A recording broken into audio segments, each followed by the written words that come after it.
देश में मॉनसून चल रहा है। कई राज्यों में झमाझम बारिश हो रही है तो कई जगहों पर मॉनसून में भी आसमान से आग ही बरस रही है। लेकिन क्या आपने सुना है कि वही आसमान जो आपके और हमारे लिए कभी धूप, बारिश, ओले या बर्फ की बरसात करता है, वो कभी गोलियों की बरसात करे, बंदूकों की जिंदा कारतूसों की बरसात करे। आसमान से पत्थर बरसने जैसे कई वाकये दुनिया भर में सामने आते रहे हैं, लेकिन आसमान से बंदूकों की बरसात का होना अपने आप में नया और बहुत ही मिस्टीरियस केस है। तो आज मैं आपको बताऊंगी एक ऐसे ही मामले के बारे में जहां आसमान ने गोलियां बरसाई और सरकारें कुछ नहीं कर पाईं। चलिए शुरू करते हैं। साल था 1995। देश में कांग्रेस के नरसिम्हा राव की सरकार थी और पश्चिम बंगाल में लेफ्ट की सरकार थी। तारीख थी 18 दिसंबर और जगह पश्चिम बंगाल का पुरुलिया। पुरुलिया बंगाल और बिहार की ऑलमोस्ट बाउंड्री पर है। तो सुबह का वक्त था, लोग अपने अपने काम पर निकल रहे थे। इतने में लोगों की नजर खेतों में पड़े कुछ बक्सों पर गई। इन बॉक्सेस की तादाद काफी थी तो कुछ लोग इन बक्सों के पास गए और इन्हें खोलकर देखा। इसके अंदर का नजारा देख सभी लोग हैरान रह गए।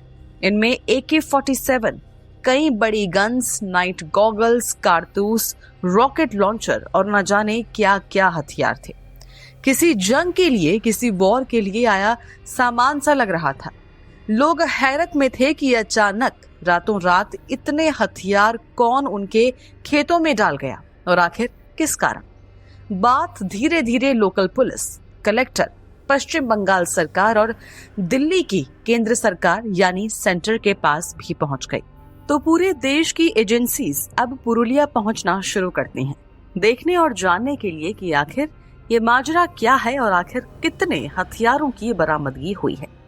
मामले की जांच शुरू हुई तो पता लगा कि कई लोकल लोग हथियारों को अपने घर ले गए हैं। तो बाकायदा लाउड स्पीकर्स पर अनाउंसमेंट हुए। लोगों से कहा गया कि जल्द से जल्द सभी हथियार लौटा दें, वरना जिनके घर पर हथियार बरामद होंगे उन पर एक्शन लिया जाएगा। कुछ लोगों ने हथियार लौटाए, लेकिन पुलिस को घर घर जाकर तलाशी लेनी ही पड़ी। तो जब सारे हथियार इकट्ठा हुए, एक नंबर, एक संख्या सामने आई, जिसे सुनकर हर कोई हैरान रह गया। बताया गया कि इन बॉक्स में 300 AK-47 राइफल्स थी, 15,000 जिंदा कारतूस, 8 रॉकेट लॉन्चर, अनगिनत हैंड ग्रेनेड और बाकी के हथियार थे। इन सभी बॉक्सेस का, जिसमें ये हथियार भरे हुए थे, जब इनका वजन किया गया तो करीब 4,500 किलोग्राम इनका वजन निकला। ये नंबर जान भारत की, हमारे देश की खुफिया एजेंसीज पर सवाल उठने लगे। ये देश की सुरक्षा में बहुत ही बड़ी चूक थी। सवाल ये भी उठा कि आखिर इतने बड़े बॉक्सेस में ये इतने भारी हथियार कैसे और कौन छोड़कर गया। आसपास के लोगों से बातचीत हुई तो पता चला कि कुछ लोगों ने बीती रात हेलीकॉप्टर या प्लेन की सी हुई आवाज सुनी थी।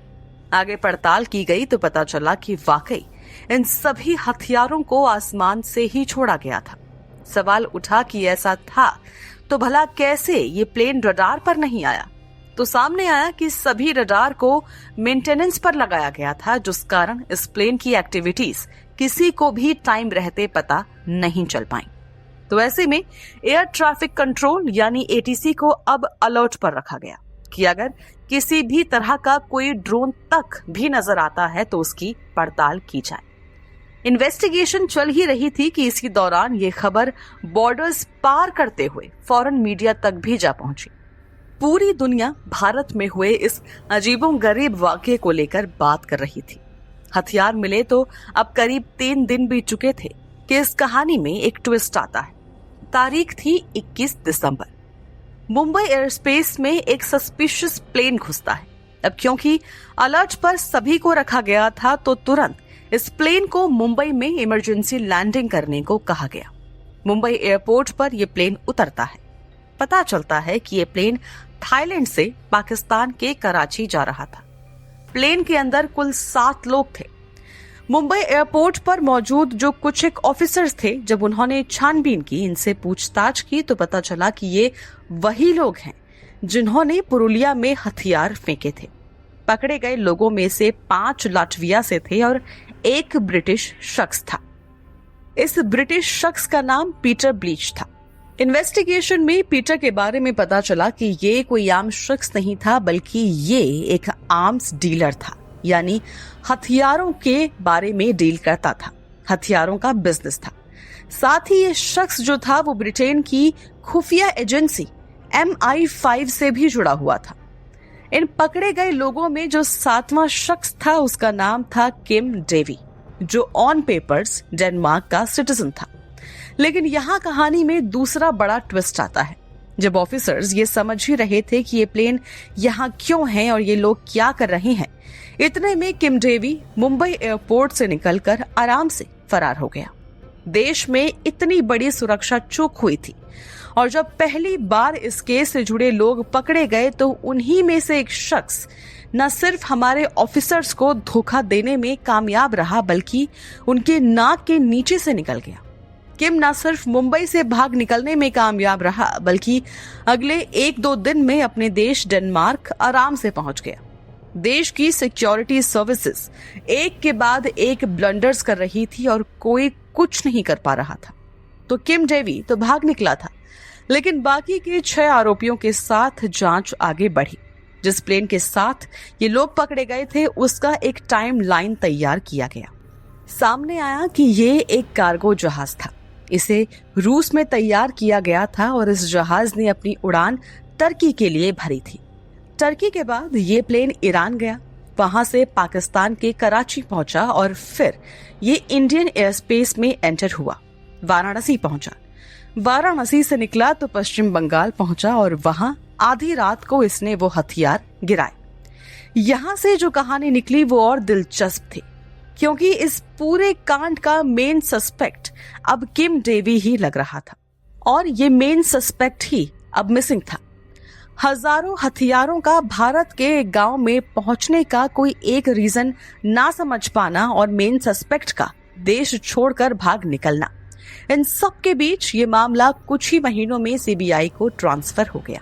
सीबीआई ने जांच पड़ताल की और कुछ महीने में अपनी रिपोर्ट पेश की। सीबीआई की थ्योरी जो थी वो ये थी कि जो हथियार लाए गए थे ये आनंद मार्गी के लोगों के थे, यानी साजिश असल में उन्हीं की थी। अब अगर आप मेरे चैनल के रेगुलर व्यूअर हैं तो मैंने कुछ वक्त पहले बिहार और देश के बड़े नेता ललित नारायण मिश्रा की मर्डर मिस्ट्री आपको बताई थी, जहां आनंद मार्गी का नाम सामने आया था। ये बिल्कुल उसी टाइम की बात है। आनंद मार्गी दरअसल एक धार्मिक संस्था है और उस वक्त पश्चिम बंगाल की सरकार के साथ इनका 36 का आंकड़ा चलता था। उस वक्त आनंद मार्गी के लोगों पर हिंसा करने के भी आरोप लगते ही रहते थे, लेकिन दूसरी तरफ इनकी जड़ें बिहार और बंगाल में मजबूत होती जा रही थी और देश दुनिया में इनकी कई ब्रांचेस खुल गई थी।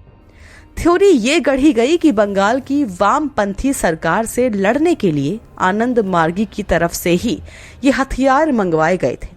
एजेंसी का कहना था कि आनंद मार्गी का हेडक्वार्टर भी पुरुलिया में ही था, तो हथियारों को यहाँ ड्रॉप करवाना उनके लिए ज्यादा आसान था। तीसरा पॉइंट ये था कि पीटर ब्लीच जो इस मामले में मुंबई एयरपोर्ट से पकड़ा गया था, उसने पूछताछ के दौरान बताया था कि उस रात पुरुलिया में एग्जैक्ट कितने हथियार डाले गए थे, यानी कितने AK-47, कितने रॉकेट गन्स, सब कुछ। लेकिन पुलिस ने जब काउंट किया और पुलिस ने जब ये सारे हथियार बरामद किए तो पुलिस के पास नंबर्स काफी कम थे।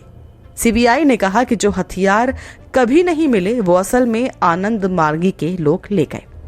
अब इस पूरी थ्योरी और रिपोर्ट के साथ सीबीआई कोर्ट पहुंचती है, लेकिन कोर्ट इसे खारिज कर देती है क्योंकि सीबीआई के पास अपनी इस थ्योरी को सपोर्ट करने के लिए एक भी सबूत नहीं था। कुल मिलाकर आरोपी सीबीआई के पास थे, लेकिन इस क्राइम का असली कारण कोई क्रैक नहीं कर पा रहा था। हालांकि कोर्ट में मामला चला और इन सभी लोगों को यानी लाटविया के 5 सिटीजन्स और पीटर को कोर्ट ने उम्र कैद की सजा सुनाई। इसी दौरान ब्रिटेन की खुफिया एजेंसी MI5 ने बताया कि उन्होंने इस तरह की घटना होने को लेकर भारतीय सीक्रेट सर्विस को काफी पहले ही इन्फॉर्म कर दिया था, लेकिन उन्होंने सही टाइम पर पश्चिम बंगाल की सरकार को इस बारे में कोई इन्फॉर्मेशन नहीं दी। अब सरकार पर भी सवाल उठने लगे थे और सरकार शक के घेरे में आ गई थी। इधर मामले में जांच चलती रही क्योंकि पुलिस और इन्वेस्टिगेशन एजेंसी ये समझ चुकी थी कि इस मामले की जो एक कड़ी नहीं जुड़ पा रही है वो है किम डेवी की वजह से, वही किम जो डेनमार्क भाग चुका है। इस दौरान किम डेवी ने कहा कि उसे मुंबई एयरपोर्ट से भागने में बिहार के एक नेता ने मदद की थी। अब ये सीबीआई का ध्यान भटकाने के लिए था या वाकई ऐसा हुआ था, इस बारे में सही से सबूत कभी सामने नहीं आ पाए। लेकिन इस दौरान कई सारी वाइल्ड थ्योरीज सामने आई कि उस रात ये हथियार किसके लिए गिराए गए थे। आनंद मार्गी के लोगों को लेकर तो सीबीआई पहले ही एक थ्योरी पेश कर चुकी थी। दूसरी आई कि असल में ये हथियार बांग्लादेश में उग्रवादियों के लिए गिराए जाने थे, लेकिन इस प्लेन का पायलट दोनों देशों के बॉर्डर्स में कंफ्यूज हो गया और हथियार पुरुलिया में ही गिरा दिए गए। एक थियोरी सेम और सिमिलर सामने आए कि ये हथियार दरअसल अमेरिकी खुफिया एजेंसी CIA ने म्यांमार के उग्रवादियों के लिए गिराए थे, लेकिन वही चीज कि ये भी गलत जगह गलती से गिर गए। अलगाववादी संगठन लिट्टी यानी LTTE का नाम भी सामने आया कि हो सकता है कि उन्होंने ये हथियार मंगवाए हो। तो सवाल और थ्योरी कई सारे थे और जवाब एक भी नहीं। इसी कड़ी में ब्रिटिश सीक्रेट सर्विस ने भी एक थ्योरी दी कि ये सब कुछ उस वक्त की नरसिम्हा राव की सरकार का किया धरा है। उनका कहना था कि इतने हथियार पुरुलिया में भिजवाकर वहां मौजूद नक्सलियों और आनंद मार्गी से जुड़े लोगों को मजबूत करने के लिए था, ताकि बंगाल की सरकार के खिलाफ लोग खड़े हों, ये सभी संगठन, ये सभी उग्रवादी खड़े हो जाएं और सरकार खतरे में आ जाए और फिर राष्ट्रपति शासन लगाना पड़े। पुरुलिया में उस आधी रात को कौन आया था, इसको लेकर जांच चल ही रही थी कि इसी बीच साल 2000 में अचानक एक रोज खबर आई कि लाटविया के जो 5 लोग इस केस में सजा काट रहे हैं उन्हें माफी दी जा रही है। पता चला कि इन्होंने रूस की नागरिकता ले ली थी और इंटरनेशनल प्रेशर के कारण उन्हें छोड़ा जा रहा है। कुछ साल बाद पीटर यानी आखिरी बचे इस केस के 6ठे आरोपी को भी रिहा कर दिया गया। कहा जा रहा था कि ये सब कुछ किसी ताकतवर देश के इशारे पर हो रहा था। किम डेवी को भी भारत लाने के लिए और उससे इस मामले में पूछताछ करने के लिए भारत सरकार सब कुछ कर रही थी। वांटेड उसे एक तरह से दिखा दिया गया था, लेकिन डेनमार्क की तरफ से कोई मदद ठीक तरीके से नहीं मिल रही थी।